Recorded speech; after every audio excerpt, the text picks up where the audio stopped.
kati kigeza nti zino tu eze wano mu Kampala za just singa tuwa ne bachigala yadde ino kugwerewa ewaka Mbaziira Tonny ne Ssuuna Ben nze kamba buulire wano Ssuuna Ben yali ku kivulu kya Fireboy ekyasembayo banagala bakusobola kye baagala Ssuuna Ben bwabanga akuba ebinyanya byeri waliro kati abatwatako mu uptown nakulabira enduulu muganda wange I watched the video. Kati kyabadde Masaka. No, Ugandans, of course, abantu ekintu kirina fuuka nnomo. Buli kimu kyolaba kiri abunnomo wokifuula nnomo. Nga bw'otuteerayo ku bifaananyi ebyo. Okitegeera nti oli ajja gamba local, but bw'okibamanyiiza nti this is me. It is about gwe kwambala ky'olina gwe yoyo. People will learn to love you the way you are for who you are.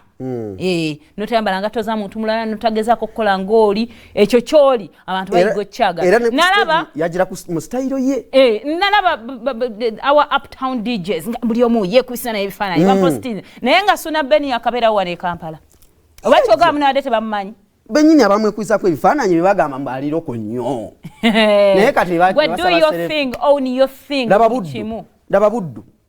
Masaka liku okay neri kujali recreation center ai Masaka balabe duka soko tokuwana bano labenge je bachankalanyiza mu buddu then tujje tuunzike no mwana papo pate yali yasoka mutula mukataka akabe bantu bege wagire kundi nakani mujulira elenda bano bajibera kemi sana kamushikiru zindawe mama kalizonga muzingiriza onogiri nawe Walwana njaje bakatuwa mutano mujulira Paramoti ndarangi mulira Roswell Friday na chi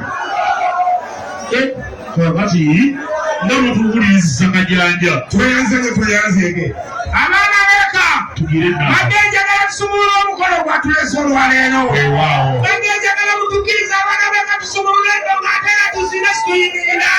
Siwe wale tuyanzege Tumeka za mwega na ukucha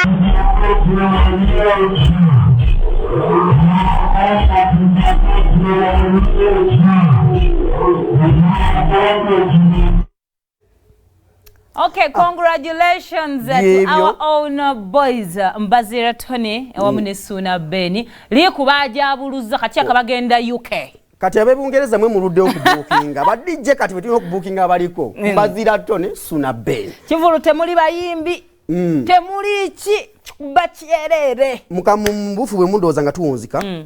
papo pate muganda waffe Douglas Lwanga nabadde